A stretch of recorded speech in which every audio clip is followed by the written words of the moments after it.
അപ്പം നമ്മുടെ കമ്പനിയുടെ പ്രൊഡക്റ്റ് കാറ്റഗറിയാണ് നമ്മൾ ആദ്യമേ സ്ക്രീനിൽ കാണിക്കുന്നത്. ഈ പ്രൊഡക്റ്റ് കാറ്റഗറിയിൽ നമുക്ക് ഏറ്റവും കൂടുതൽ എനിക്ക് പരിചയമുള്ളത് ടെക്സ്റ്റൈൽസ് മേഖല. അതാണ് ആദ്യം കൊടുത്തേക്കുന്നത്. കൊണ്ട് കാരണം നമുക്ക് വസ്ത്രങ്ങൾ വേണം. എത്ര വീട്ടിലുണ്ടെങ്കിലും നമ്മുടെ കുട്ടികൾ എന്ത് ചെയ്യും? ഫ്ലിപ്കാർട്ടിനും ആമസോണിനും കണ്ട് അവർ ഉടനെ ഓർഡർ ചെയ്തിട്ട് അന്നേരം മിണ്ടൂല. കുറച്ച് കഴിഞ്ഞ് സാധനം ഇങ്ങോട്ട് വരാൻ തുടങ്ങുമ്പോൾ ഓരോ ട്രാക്ക് അവർ വെരിഫൈ ചെയ്യും. അത് കാണുമ്പോൾ പറയാം, അച്ഛാ ഇന്ന് പാർസൽ വരും, മേടിച്ചേക്കണേ. അല്ലെ അമ്മയോട് പറയും, അമ്മ ഇന്നത് വരുന്നുണ്ട്, മേടിച്ചേക്കണം. അവരെന്താ അത് പറഞ്ഞിട്ട് സ്ഥലം വിട്ടു. കാശുണ്ടാക്കി വെച്ച് മേടിക്കേണ്ട ആരാണ്? നമ്മൾ മേടിക്കണം. ഈ സാധനമായിട്ട് വരുമ്പോൾ നമ്മൾ മേടിച്ചേ പറ്റുള്ളൂ. അപ്പം എത്ര വസ്ത്രങ്ങളുണ്ടെങ്കിലും പിന്നെയും പിന്നെയും പോരട്ടെ എന്ന് പറഞ്ഞാണ് നമ്മുടെ ആളുകൾ നിൽക്കുന്നത്. എനിക്ക് തോന്നുന്നു ഒരു 50 ഇയേഴ്സ് മുകളിലുള്ള ആൾക്കാരൊക്കെ ഒന്ന് അഡ്ജസ്റ്റ് ചെയ്ത് പോകും അല്ലേ? അത് താഴെയുള്ള നമ്മുടെ പിള്ളേർ ആരെങ്കിലും അഡ്ജസ്റ്റ് ചെയ്യുമോ? ഒന്നുമില്ല. ഇന്ന് കയ്യിലിരിക്കുന്ന മൊബൈൽ നാളെ പുതിയ ഒരെണ്ണം വന്നാൽ അത് വാങ്ങണമെന്ന മനസ്സോടെയാണ് അവർ ജീവിക്കുന്നത്. അപ്പം ഇനിയുള്ള ജനറേഷനിൽ എക്സ്പെൻസ് കൂടത്തതേ ഉള്ളൂ, കുറയത്തില്ല, അഡ്ജസ്റ്റ്മെന്റ് നടക്കത്തില്ല. അപ്പൊ എന്ത് ചെയ്യണം? നമുക്ക് മാക്സിമം വരുമാനം വരാനുള്ള ഒരു സംവിധാനം ഉണ്ടാക്കിയെടുക്കണം. അതാണ് നമ്മളിവിടെ ചെയ്തിരിക്കുന്നത്. ലോങ് ടേം നമുക്ക് ഇൻകം ജനറേറ്റ് ചെയ്യാം. എന്നും കമ്മ്യൂണിറ്റി ബിൽഡപ്പ് നടത്താതെ ജനറേറ്റ് ചെയ്ത കമ്മ്യൂണിറ്റിയെ നമ്മൾ സുരക്ഷിതമായി പിടിച്ചു നിർത്തി, എന്നുവെച്ചാൽ മറ്റ് ബിസിനസ് ഒന്നും ചെയ്തെന്നല്ല, നമ്മുടെ കൂടെ ചേർത്ത് നിർത്തി അവർക്ക് കൃത്യതയോടെ ഉൽപ്പന്നങ്ങൾ കൊടുക്കുകയും നമുക്ക് സ്ഥിരമായ വരുമാനം ലഭ്യമാകുകയും ചെയ്യാം. ഇപ്പൊ പ്രൊഡക്റ്റ് കാറ്റഗറി നെക്സ്റ്റ് നമുക്ക് അതിൽ ഫസ്റ്റ് പ്രോഡക്റ്റ് നമ്മൾ ചൂസ് ചെയ്തത് മൊബൈൽ റീചാർജ് ആണ്. അതാകുമ്പോൾ ഒന്നും കൊണ്ടു നടക്കണ്ട, ഈസി ആയിട്ട് അങ്ങ് പോവാം അല്ലേ? ഇപ്പൊ എന്തുകൊണ്ടാണ് നമ്മളെല്ലാം കൂടുതൽ ആളുകളും ഫണ്ട് ബിസിനസ്സിലേക്ക് പോകുന്നതിന്റെ കാരണം എന്താ? ഒരു പ്രോഡക്റ്റും കൊണ്ടുപോകണ്ട അല്ലേ? അല്ലാതെ പൈസ പോയാലും പിന്നെ അതിലേക്ക് പോകുന്നത് എന്താ? ഈസി ആയിട്ട് അങ്ങ് പോകാൻ. നാളെ രാവിലെ ബാഗ് എടുത്ത് കുളിച്ചിറങ്ങി അങ്ങ് പോയാൽ മതി. മറ്റു നമുക്ക് പ്രൊഡക്റ്റ് ബേസ്ഡ് ബിസിനസ് ആണെങ്കിൽ എന്ത് സംഭവിക്കും? പ്രൊഡക്റ്റുകൾ നമ്മൾ കൊണ്ടു കൊടുക്കേണ്ടി വരും. അല്ലാതെ കസ്റ്റമർ എല്ലാവരും വന്ന് വാങ്ങുമോ? അപ്പൊ അങ്ങനെ വരുമ്പോൾ ലീഡർക്കൊരു ബാധ്യതയാണ്, അല്ല നമ്മുടെ ഒരു എക്സിക്യൂട്ടീവിന് ബാധ്യതയാണ്. അത് ഒഴിവാക്കുന്നതിന് വേണ്ടിയാണ് നമ്മൾ കമ്മ്യൂണിറ്റി ഡെവലപ്പ് ചെയ്യാൻ ആദ്യമേ തന്നെ നമ്മൾ തിരഞ്ഞെടുത്ത പ്രോഡക്റ്റ് മൊബൈൽ റീചാർജ്. അതെല്ലാവർക്കും വേണം അല്ലേ? ഒരു വീട്ടിൽ 2-3 വയസ്സുള്ള കുഞ്ഞുണ്ടെങ്കിലും അദ്ദേഹം ഇതുമായിട്ടാണ് നിൽക്കുന്നത് അല്ലേ? സംസാരിക്കാൻ തുടങ്ങുമ്പോൾ തൊട്ട് പറയും ഡാറ്റ ഇല്ല, ഡാറ്റ വേണം എന്ന് പറയും. കാരണം അവർക്ക് ഗെയിം കളിക്കാനായാലും എന്തിനായാലും അവർക്ക് ഇത് ആവശ്യമാണ്. അപ്പം നമ്മുടെ വീട്ടിൽ അധിക കുടുംബ ബഡ്ജറ്റിൽ അധിക ചെലവില്ലാതെ നമുക്ക് എങ്ങനെ ഒരു പദ്ധതി രൂപീകരിക്കാം എന്നതാണ് നമ്മൾ ലക്ഷ്യം വെച്ചത്. അത് സക്സസ് ആയി. കാരണം 1000 രൂപയ്ക്ക് നമ്മൾ മൊബൈൽ റീചാർജിങ് സ്വീകരിക്കുമ്പോൾ 1050 രൂപയും നമ്മൾ കസ്റ്റമർക്ക് തിരിച്ചു കൊടുക്കണം. അതിന്റെ ഗുണം എന്താ? ആർക്കാ ഗുണം? അതിന്റെ ഗുണം ആർക്കാ? കമ്പനിക്കാണോ? അല്ല, പിന്നെ ആർക്കാ? കസ്റ്റമേഴ്സിന്. ഒന്ന് വേറൊരാളെ ഉദ്ദേശിച്ചിട്ടുണ്ടെന്ന് ഞാൻ 50 രൂപ അധികം കൊടുത്തത്. ആർക്ക് വേണ്ടി കൊടുത്തതാ? പറ. ഇങ്ങനെ അനങ്ങാതിരുന്നാൽ പറ്റത്തില്ല, പലരും ഉറങ്ങിപ്പോ. പറഞ്ഞേ, ആർക്ക് വേണ്ടിയാണ് 50 രൂപ കമ്പനി അധികം കൊടുത്തത്? കസ്റ്റമേഴ്സിനാ കൊടുത്തത്. ഫീൽഡ് വർക്ക് ചെയ്യുന്ന നമ്മുടെ ആളുകൾക്ക്. കാരണം നമുക്കൊരു രീതിയിലും ലജ്ജ വേണ്ട. അല്ലെങ്കിൽ ഒരു ഫംഗ്ഷന് ചെല്ലുമ്പം എന്ത് വേടേ, എന്റെ 1000 രൂപ കൊണ്ടുപോയിട്ടിട്ട് ഇത്രേ കിട്ടിയുള്ളല്ലോ, ബാക്കി എങ്ങനെയാ, ഇതും തട്ടിപ്പായിരുന്നില്ലേ എന്ന് ചോദിക്കുമ്പോൾ നമ്മൾ അവിടെ അങ്ങ് താഴേക്ക് താണു പോവുക അല്ലേ? അപ്പൊ ആ ഒരു അവസ്ഥയിൽ നിന്ന് നമുക്ക് മാറ്റം വരണം. എങ്ങനെ പോകുന്നു ബിസിനസ് ഒക്കെ എന്ന് ചോദിക്കുന്നതും നമ്മളോട് ഇങ്ങനെ പറയുന്നതുമായിട്ട് വ്യത്യാസമുണ്ട്. ഒരാൾ നമ്മുടെ കൂടെ മൊബൈൽ റീചാർജ് ചെയ്യാൻ മാത്രം പങ്കെടുത്താലും അവർ നമ്മളെ കാണുമ്പോൾ എന്തേ ചോദിക്കാൻ പാടില്ല, എങ്ങനെ പോകുന്നു ബിസിനസ് എന്നേ ചോദിക്കാം. അല്ലാതെ നമ്മളെ ബ്ലെയിം ചെയ്യുന്ന രീതിയിൽ ഒരാളെ നമുക്ക് അഭിമുഖീകരിക്കേണ്ടി വരരുത് എന്നതാണ് കമ്പനി ലക്ഷ്യമാക്കിയത്. അതുകൊണ്ടാണ് 1000 രൂപ ഇൻവെസ്റ്റ് ചെയ്യുന്ന കസ്റ്റമർക്ക് 1050 രൂപ ആയിട്ട് റീചാർജിങ്ങിന് നമ്മൾ കൊടുത്തത്. അപ്പോൾ എല്ലാവരും ചോദിക്കും, 50 രൂപ കമ്പനിക്ക് നഷ്ടമല്ലേ? നിങ്ങൾ എത്ര കാലം ഇങ്ങനെ മുന്നോട്ട് പോകും? ചോദിക്കത്തില്ലേ സുരേഷ് സാറേ? ചോദിക്കുമോ? ചോദിച്ചിട്ടുണ്ടാവും. അപ്പോൾ ഈ 50 രൂപ നമ്മൾ എങ്ങനെ കൊടുക്കുന്നു എന്ന് നമ്മുടെ ബിസിനസ് പ്ലാൻ മനസ്സിലാക്കി തുടങ്ങുമ്പോൾ പെട്ടെന്ന് മനസ്സിലാവും. അടുത്ത സ്ലൈഡിൽ നിർത്തി. അപ്പം ഇതിൽ നോക്കിയേ, നമ്മുടെ മൊബൈൽ റീചാർജിങ് ആണ് ഫസ്റ്റ് പ്രൊഡക്റ്റ്. അത് 1000 രൂപ ഇൻവെസ്റ്റ് ചെയ്യുമ്പോൾ 1050 രൂപ ആയിട്ട് നമ്മൾ തിരിച്ചു കൊടുക്കും. അത് 3 മാസം എന്നല്ല 3 ഘട്ടമായിട്ട്. ഓക്കെ, അത് 3 മാസമായിരിക്കാം. അത് 3 ഘട്ടമായിട്ട് 350, 350, 350 എന്ന ക്രമത്തിൽ നമ്മൾ കൊടുക്കും. ഇതിൽ മൊബൈൽ റീചാർജിങ് പ്ലാൻ 350ന്റെയോ 349ന്റെയോ 299ന്റെയോ BSNL ഒക്കെയാണ് ചെറിയ പാക്കേജിൽ ഡേറ്റയൊക്കെ ധാരാളം കിട്ടും. ആ ഏത് പ്ലാൻ ആയാലും നമുക്ക് എത്ര രൂപ വരെ കിട്ടും? കസ്റ്റമർക്ക് 1050 രൂപയും കസ്റ്റമർക്ക് കിട്ടും. ഓക്കെ, അപ്പൊ പ്ലാൻ മാറിയല്ലേ 299 രൂപയുടെ പ്ലാനാണ്. അത് 3 മാസമേ ഉള്ളൂ എന്ന് പറഞ്ഞാൽ 900 രൂപയ്ക്ക് അടുത്തല്ലേ കിട്ടുന്നുള്ളൂ. അപ്പൊ അത് കസ്റ്റമറെ സംബന്ധിച്ച് ഒരു ടെൻഷനാണ്. അപ്പൊ പലരോടും ചോദിച്ചിട്ടുണ്ട് കസ്റ്റമേഴ്സ്, എന്റെ പ്ലാൻ ഇതാണ്, ഇത് കഴിഞ്ഞ് എനിക്ക് കിട്ടുമോ, അല്ലെങ്കിൽ അത്രയല്ലേ എനിക്ക് കിട്ടുമെന്ന് ചോദിച്ചിട്ടുണ്ട്. അപ്പം നമ്മൾ മനസ്സിലാക്കേണ്ടത് എന്താ? നമ്മൾ 1050 രൂപ വരെ നമ്മൾ കൊടുക്കും. അവർ ഏത് പ്ലാൻ ഏത് സമയം ചെയ്ത് തീർത്തോട്ടെ. മനസ്സിലായി? കസ്റ്റമറുടെ പൈസ അവരുടെ പൈസയാണ്, അതിന് സമയപരിധിയില്ല നമുക്ക്. അതേപോലെ തന്നെ 1 രൂപ പോലും നമ്മൾ അവരുടെ നഷ്ടപ്പെടുത്തത്തില്ല. പകരം അവർക്ക് 50 രൂപ പ്രോഫിറ്റ് അങ്ങോട്ട് നമ്മൾ കൊടുത്തതേ ഉള്ളൂ. ഓക്കെ, ഇനി അടുത്ത എന്താണ് പറഞ്ഞേക്കുന്നത്? പാക്കേജ് രണ്ട് പാക്കേജുകളൂടെ ഉണ്ട്. അത് പാക്കേജ് 1, പാക്കേജ് 2. പാക്കേജ് 2വിൽ ഒന്ന് 3000ന്റെ പാക്കേജാണ്. അത് നമുക്ക് എല്ലാവരും ഡേറ്റ കൂടുതൽ വേണ്ട അനുസരിച്ച് 350 രൂപയിൽ കൂടുതൽ. എല്ലാവർക്കും ഉറക്കം വരുന്നുണ്ടോ? ഉണ്ടോ? 350 രൂപയിൽ കൂടുതലുള്ള എമൗണ്ടുകൾ 1000 രൂപയ്ക്ക് അടുത്ത് വരെയുള്ള പാക്കേജുകൾ ഏത് വേണേലും എടുക്കാം. പ്ലാനുകൾ ക്ലിയർ ആണോ? ഏത് പ്ലാൻ വേണമെങ്കിലും, അതായത് 1000 രൂപയ്ക്ക് താഴെയുള്ള ഏത് പ്ലാൻ വേണമെങ്കിലും നമുക്ക് സെലക്ട് ചെയ്യാം. ഏതിലായാലും നമ്മൾ 3500 വരെ എമൗണ്ട് കൊടുക്കും. ക്ലിയർ ആണോ? എന്തെങ്കിലും സംശയമുണ്ടോ? പറഞ്ഞേ ക്ലിയർ ആണോ? അപ്പൊ നമുക്ക് 3500 രൂപ കിട്ടും. എന്തിനാണ് ഈ 500 രൂപ ആദ്യം കൊടുത്തേ? ആദ്യം നിങ്ങൾ 50 കൊടുത്തു, അടുത്തത് 500 കൊടുത്തു. എവിടുന്ന് 500 കൊടുത്തേ?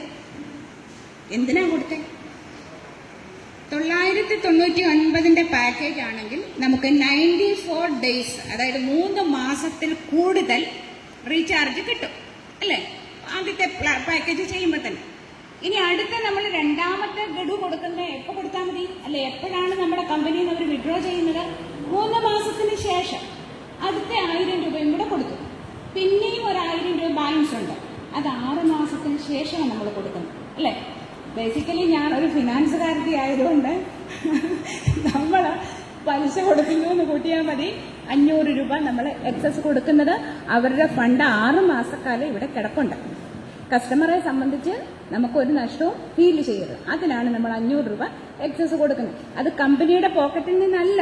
നമ്മുടെ പ്ലാൻ പഠിച്ചു വരുമ്പോൾ എല്ലാവർക്കും മനസ്സിലാവും കമ്പനിയുടെ കയ്യിൽ നിന്നല്ല എടുക്കുന്നത്. ഓക്കെ, അടുത്ത പാക്കേജ് എന്ന് പറഞ്ഞാൽ 5000ന്റെ പാക്കേജാണ്. അത് ഇതേപോലെ തന്നെ പോസ്റ്റ് പെയ്ഡിന്റെ കാര്യം ഇന്ന് വരെ തീരുമാനമായിട്ടില്ല. ഇപ്പം നമുക്കൊരു സജഷൻ ചെയ്യാവുന്ന എന്താണെന്ന് ചോദിച്ചാൽ, പോസ്റ്റ് പെയ്ഡ് മാസാമാസമാണ് ബില്ല് വരുന്നത്. അപ്പം നമ്മൾ ഏത് പ്ലാനിൽ എത്ര എമൗണ്ട് ആണ് മന്ത്ലി കൊടുക്കാമെന്ന് റിസർവ് ചെയ്തേക്കുന്നത്, ആ എമൗണ്ട് മാത്രമേ നമുക്ക് ഇതിൽ കൊടുക്കാൻ പറ്റുള്ളൂ, പോസ്റ്റ് പെയ്ഡിൽ കൊടുക്കാൻ പറ്റുള്ളൂ. ബാലൻസ് പൈസ കസ്റ്റമർ ഇങ്ങോട്ട് അടയ്ക്കാം. ഇല്ലെങ്കിൽ നമുക്ക് പണി കിട്ടും. ഉറപ്പല്ലേ? നമുക്ക് പണി കിട്ടും. കാരണം എല്ലാ പ്ലാറ്റ്ഫോമുകളും കൂടി യൂസ് ചെയ്തിട്ട് ഒരു 6000-7000ന്റെ ബില്ല് ഇങ്ങോട്ട് തന്നാൽ നമ്മൾ വാങ്ങിയതാകെ എത്ര? 5000. നമുക്ക് അടയ്ക്കാൻ പറ്റുമോ? ഇല്ല. നമ്മൾ ആർക്ക് വേണ്ടി ബിസിനസ് ചെയ്യുന്നത്? നമ്മൾ പോസ്റ്റ് പെയ്ഡ് പ്രോഗ്രാംസ് ചെയ്യുന്നവർക്കല്ല ഈ കമ്പനി രൂപീകരിച്ചത്. ഈ കമ്പനി രൂപീകരിച്ചത് 1000ന്റെ പ്ലാനിൽ വരാനുള്ള സാധാരണ ജനങ്ങൾക്ക് വേണ്ടി രൂപീകരിച്ചതാണ്. അവിടെ നിന്നാണ് നമുക്ക് ബാക്കി എല്ലാവരും പങ്കെടുപ്പിക്കേണ്ടത്. ആരെങ്കിലും മാറ്റി വെക്കാൻ പറ്റുമോ? ഇല്ല. അതിനു വേണ്ടിയിട്ടാണ് നമ്മൾ ബാക്കി പ്ലാനുകൾ വെച്ചത്. അത് മധ്യസ്ഥാനൊക്കെ അറിയാം. രണ്ടാമത് കൊണ്ടുവന്ന പ്ലാനുകൾ ഏതല്ല അല്ലേ? ഒത്തിരി ഇന്നായിട്ട് വെള്ളം പഠിപ്പിച്ച ആളാണ് കേട്ടോ. സ്ഥിരതയില്ലാതെ നമ്മൾ മാറ്റിക്കൊണ്ടേ ഇരിക്കാന്ന് പറയും. കാരണം എന്നാന്ന് വെച്ചാൽ ആവശ്യപ്പെടുന്ന അനുസരിച്ച്, സമൂഹം ആവശ്യപ്പെടുന്ന അനുസരിച്ച് നമ്മൾ പുതിയത് ചേർത്ത് പോരുന്നത് അല്ല, നമ്മുടെ കമ്പനിയുടെ ഇഷ്ടപ്രകാരം ചെയ്തതല്ല ഒന്നും. അപ്പോൾ നമുക്ക് 3000ന്റെ 5000ന്റെ പാക്കേജ് ഇങ്ങനെയാണ്. 5000ന്റെ പാക്കേജും 3000ന്റെ പാക്കേജും വരുമ്പോൾ നമുക്ക് എക്സ്ട്രാ ഒരു 1000 രൂപയും കൂടി ഇൻകം വരും. അതിന് വേണ്ടിയിട്ടാണ്. കാരണം ഇവിടെ ഇരിക്കുന്ന ലീഡേഴ്സിനെല്ലാം അറിയാം, എല്ലാവർക്കും കൈ നിറച്ചിങ്ങനെ പൈസ വീണുകൊണ്ടേ ഇരിക്കണം അല്ലേ? ചെറിയതൊക്കെ വലിയ ബുദ്ധിമുട്ടാണ് അല്ലേ? 1000 രൂപയുടെ പ്ലാൻ പറഞ്ഞുകൊണ്ട് ഇന്നിപ്പോൾ പലരും ഫേസ് ചെയ്തില്ലേ? ചീള് കേസാ, 1000 രൂപ ഒന്നിനും ഇല്ല, ഇല്ലേ? അങ്ങനെ നമ്മളോട് സംസാരിക്കുന്നുണ്ട്. കാരണം ഒരു 10,000 രൂപ, ഒരു 15,000 രൂപ, 25,000 രൂപ, സാറിനൊക്കെ അറിയാം, ലക്ഷങ്ങളുടെ ബിസിനസ്സേ ഉള്ളൂ, അല്ലേ? അപ്പം അങ്ങനെ നമുക്ക് ചെയ്യാനുള്ള, നമ്മൾ ചെറിയ രീതിയിൽ തുടങ്ങുക. അത് കഴിഞ്ഞിട്ട് നമുക്ക് എന്ത് വേണമെങ്കിലും നമുക്ക് ബിസിനസ് ചെയ്യാം. കമ്മ്യൂണിറ്റി ഉണ്ടെങ്കിൽ, നമുക്കൊരു ജനസമൂഹം ഉണ്ടെങ്കിലേ നമുക്ക് എന്ത് പ്രോഡക്റ്റുകളും വിപണനം ചെയ്യാൻ സാധിക്കുകയുള്ളൂ.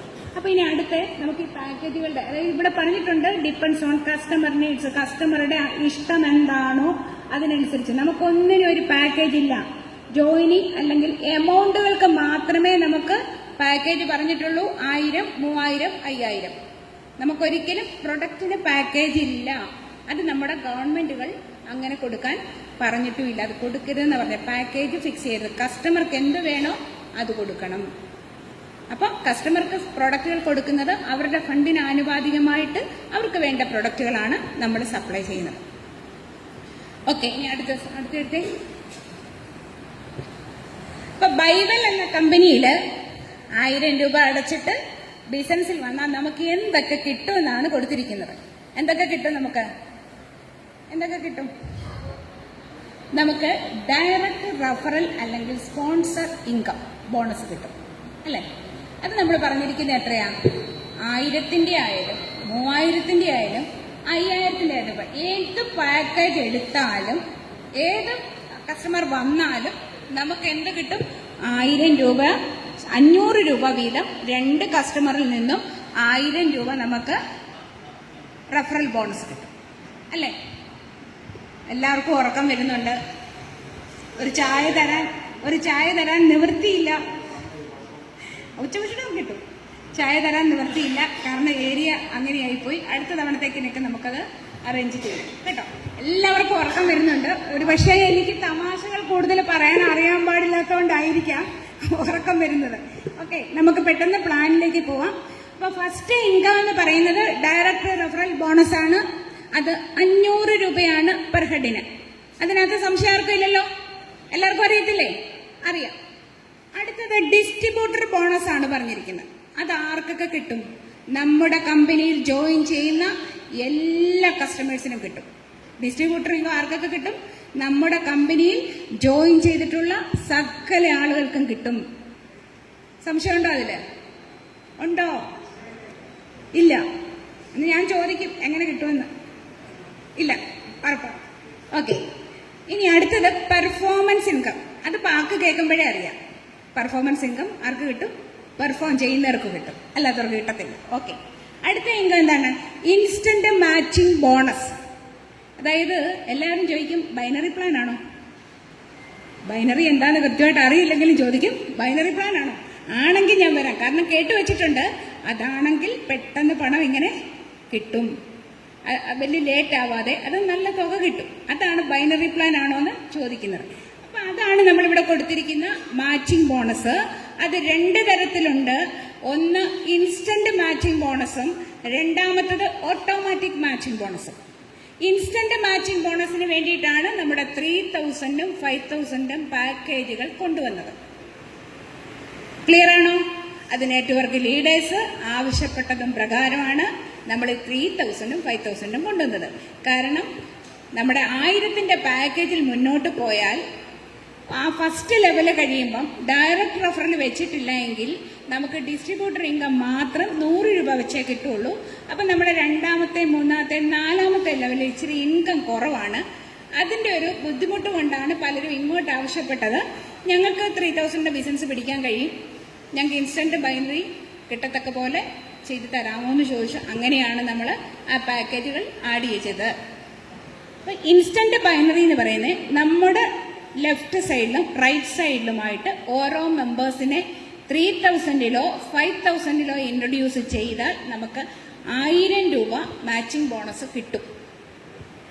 1000 രൂപ മാച്ചിങ് ബോണസ് കിട്ടാൻ വേണ്ടിയിട്ടാണ് നമ്മൾ അതിനെയാണ് ഇൻസ്റ്റന്റ് ബൈനറി എന്ന് പറയുന്നത്. അതായത് 1000 റുപ്പീസിൽ ക്രിയേറ്റ് ചെയ്തേക്കുന്ന ഒരു എൻട്രിക്കും സ്റ്റാർട്ടിംഗ് ടൈമിൽ ബൈനറി ഇല്ല. എന്നാൽ ഓട്ടോ ബൈനറി എല്ലാവർക്കുമുണ്ട്, നമ്മുടെ എല്ലാ കസ്റ്റമേഴ്സിനും ലഭ്യമാണ്.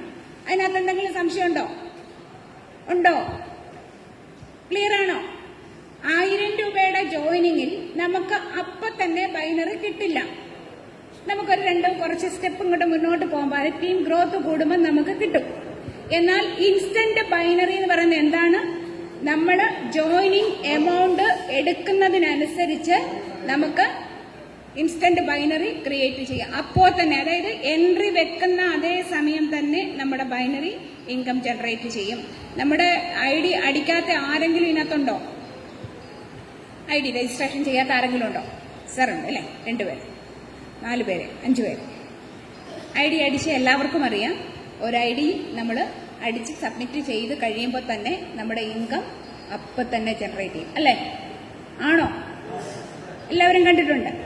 അപ്പോൾ തന്നെ നമ്മുടെ ഇൻകം ഇൻസ്റ്റന്റ് ആയിട്ട് തന്നെ ഒരു ID രജിസ്റ്റർ ചെയ്യുമ്പോൾ തന്നെ നമുക്ക് ഇൻകം ജനറേറ്റ് ചെയ്ത് കിട്ടും. അപ്പൊ ബൈനറി ഇൻകം ആയാലും മാച്ചിങ് ബോണസ് ആയാലും അതേപോലെ തന്നെ നമുക്ക് 1000 രൂപ ഇൻസ്റ്റന്റ് ആയിട്ട് ജനറേറ്റ് ചെയ്യും. ഓക്കെ, അടുത്ത ഇൻകം അടുത്തെടുത്തു. Instant matching bonus. പിന്നെ നമുക്ക് വന്നിരിക്കുന്നത് മാജിക് ബോണസ് ആണ്. അത് കമ്പനിക്ക് ടോട്ടൽ നടക്കുന്ന ബിസിനസ്സിൽ നിന്നും ഒരു സർട്ടൺ പെർസെന്റേജ് വരുന്നതാണ്. ഇവിടെ മാജിക് പൂൾ ഇൻകം കിട്ടി ആരൊക്കെ ഉണ്ടെന്ന് കൈ വെക്കിക്കേ.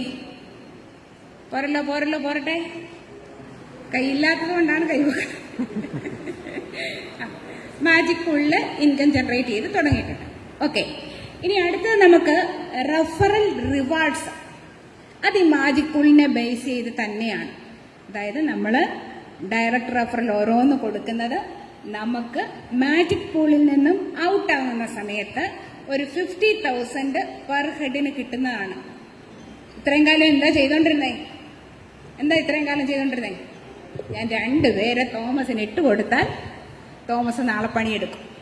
ആദ്യത്തെ കമ്മീഷൻ ചെന്ന് കഴിയുമ്പോൾ പണിയെടുക്കും എന്ന് വിചാരിച്ച് എന്താ ചെയ്യുന്നത്? ഇട്ട് കൊടുക്കും. പണിയെടുക്കുമോ? എനിക്കുള്ള 2 പേരായി, ഞാൻ രക്ഷപ്പെട്ടു. ഇനി അതെങ്ങനെ അങ്ങ് പൊക്കോളും അല്ലേ? അപ്പം നമ്മുടെ കമ്പനിക്ക് ഒരു പ്രത്യേകതയുണ്ട്. നമുക്ക് ട്രീ പറിച്ചു മാറ്റാനോ ഒരാളെ എടുത്തു കളയാനോ ഒന്നും സാധിക്കത്തില്ല. കാരണം ഇതൊക്കെ നമുക്ക് മുൻകാല ബിസിനസ്സുകളിൽ കണ്ടിട്ടുള്ളത് കൊണ്ട്, അതൊക്കെ ഒരു പല പരാജയങ്ങളും വിശ്വാസക്കേടും വരുത്തി വെച്ചിട്ടുള്ളതുകൊണ്ട് നമ്മൾ സോഫ്റ്റ്വെയർ തന്നെ, കാരണം എന്നോട് വന്ന് പല പ്രാവശ്യം റിക്വസ്റ്റ് ചെയ്യുമ്പോൾ ചിലപ്പോൾ എൻ്റെ മനസ്സും മാറിയാലോ, അതിന് നമ്മൾ എന്ത് ചെയ്തു? സോഫ്റ്റ്വെയറിൽ അങ്ങ് ബ്ലോക്ക് ചെയ്തു. ഞാനും ചെയ്യണ്ട. അപ്പം അങ്ങനെയാകുമ്പോൾ പ്രശ്നമില്ലല്ലോ. അപ്പം അങ്ങനെ നമ്മൾ സോഫ്റ്റ്വെയർ ലോക്ക് ചെയ്തിരിക്കുന്നതുകൊണ്ട് നമുക്ക് എന്ത് ചെയ്യാൻ പറ്റില്ല? ഒരു ചേഞ്ചസും നമുക്ക് വരുത്താൻ സാധിക്കില്ല. അപ്പൊ ഇവിടെ നമ്മൾ ആളുകളെ ഇട്ടുകൊടുത്താൽ, മറ്റുള്ളവർക്ക് വേണ്ടിയിട്ട് നമ്മൾ കൊടുത്താൽ നമുക്കാണ് നഷ്ടം. അത് ആദ്യമൊന്നും ഞാൻ പറയത്തില്ലായിരുന്നു കേട്ടോ. കാരണം അങ്ങനെ പറയാതിരുന്നപ്പോൾ സംഭവിക്കുന്നത് പലരും ഫില്ല് ചെയ്ത് പോകുമ്പോൾ എന്താ റെഫറൽ ബോണസ് കിട്ടാതെ വരും. സിറാജ് സാറിനൊക്കെ അങ്ങനെ ഒത്തിരി സംഭവിച്ചതാണ്. സാറിന്റെ ട്രീ കണ്ടു കഴിഞ്ഞപ്പോഴാണ് ഇത് മനസ്സിലായിട്ടില്ലാത്തത് കൊണ്ട് പറ്റിയ നഷ്ടം എന്താണെന്ന് എനിക്ക് മനസ്സിലായത്. അപ്പം ഞാൻ അതിന് ശേഷമല്ലേ ഞാൻ പറഞ്ഞത്, എല്ലാം കുറച്ചും കൂടെ ഡീപ്പായിട്ട് പറഞ്ഞു കൊടുത്തതിന് ശേഷമാണ് നമ്മുടെ സോഫ്റ്റ്വെയറിൽ എന്താണോ ചെയ്തിരിക്കുന്നത് ആ സിസ്റ്റം പഠിക്കണം. പഠിച്ചിട്ട് അതിനനുസരിച്ച് റെഫറൽ വയ്ക്കണം. അപ്പം നമുക്ക് റിവാർഡ്സ് എന്ന് പറയാം, റെഫറൽ റിവാർഡ്സ് എന്ന് പറയുന്നത് എന്താണ്? 50,000 പെർ ഹെഡിന് നമുക്ക് കിട്ടാനുള്ളതാണ്. നമ്മൾ സ്പോൺസർ ചെയ്തപ്പം 500 രൂപയാണ് കിട്ടിയതെങ്കിൽ അതിന്റെ 100 മടങ്ങാണ് നമുക്ക് ഇദ്ദേഹം ഗ്ലോബൽ ബിസിനസ്സിൽ നിന്ന് ബെനിഫിറ്റ് വാങ്ങിച്ച് പുറത്ത് പോരുമ്പോൾ നമുക്ക് കിട്ടുന്നത്. മനസ്സിലായി? ബാക്കി ഇപ്പൊ കിട്ടുന്നൊക്കെ അങ്ങ് ചെലവായിക്കോട്ടെ, നമുക്ക് വരാനിരിക്കുന്നതേ ഉള്ളൂ. ഇൻകം നമുക്ക് ധാരാളമായി നമ്മുടെ കമ്പനി നമുക്ക് തരാനിരിക്കുന്നതേ ഉള്ളൂ. നമുക്ക് ഇപ്പൊ കിട്ടുന്നതൊക്കെ കമ്മ്യൂണിറ്റി ഡെവലപ്മെന്റിന് വേണ്ടി നിങ്ങൾ ചെലവഴിച്ചോ, ഒന്നും സമ്പാദിക്കണ്ട. സമ്പാദ്യമൊക്കെ നമുക്ക് പിന്നാലെ വരുന്നുണ്ട്. ഓക്കെ, അടുത്ത ഇനി എന്താണ്? Auto binary. ഇച്ചിരി മുമ്പേ ഞാൻ പറഞ്ഞു ഇൻസ്റ്റന്റ് ബൈനറിയും ഓട്ടോ ബൈനറിയും ഉണ്ട്. ഓട്ടോ ബൈനറിയുടെയൊക്കെ സ്റ്റേജ് നമുക്ക് ചാർട്ടുകൾ കാണിച്ച് പറഞ്ഞു വരുമ്പോൾ ഏറ്റവും വേഗത്തിൽ മനസ്സിലാകും. അല്ലാതെ പറഞ്ഞ് അത്രയും പെട്ടെന്ന് പിടികിട്ടില്ല. അടുത്തത് നമുക്ക് റിപ്പീറ്റഡ് റീചാർജ് അല്ലെങ്കിൽ റീബർത്ത് ID. ഇതാണ് നമ്മുടെ കമ്പനിയുടെ നട്ടെല്ല്. റീബർത്ത് അല്ലെങ്കിൽ റിപ്പീറ്റഡ് റീചാർജിങ്. നമ്മൾ ഒരിക്കൽ 1000 രൂപ മുടക്കി ഒരു കസ്റ്റമർ ഇവിടെ ബിസിനസ്സിലേക്ക് വന്നു, അല്ലെ മൊബൈൽ റീചാർജ്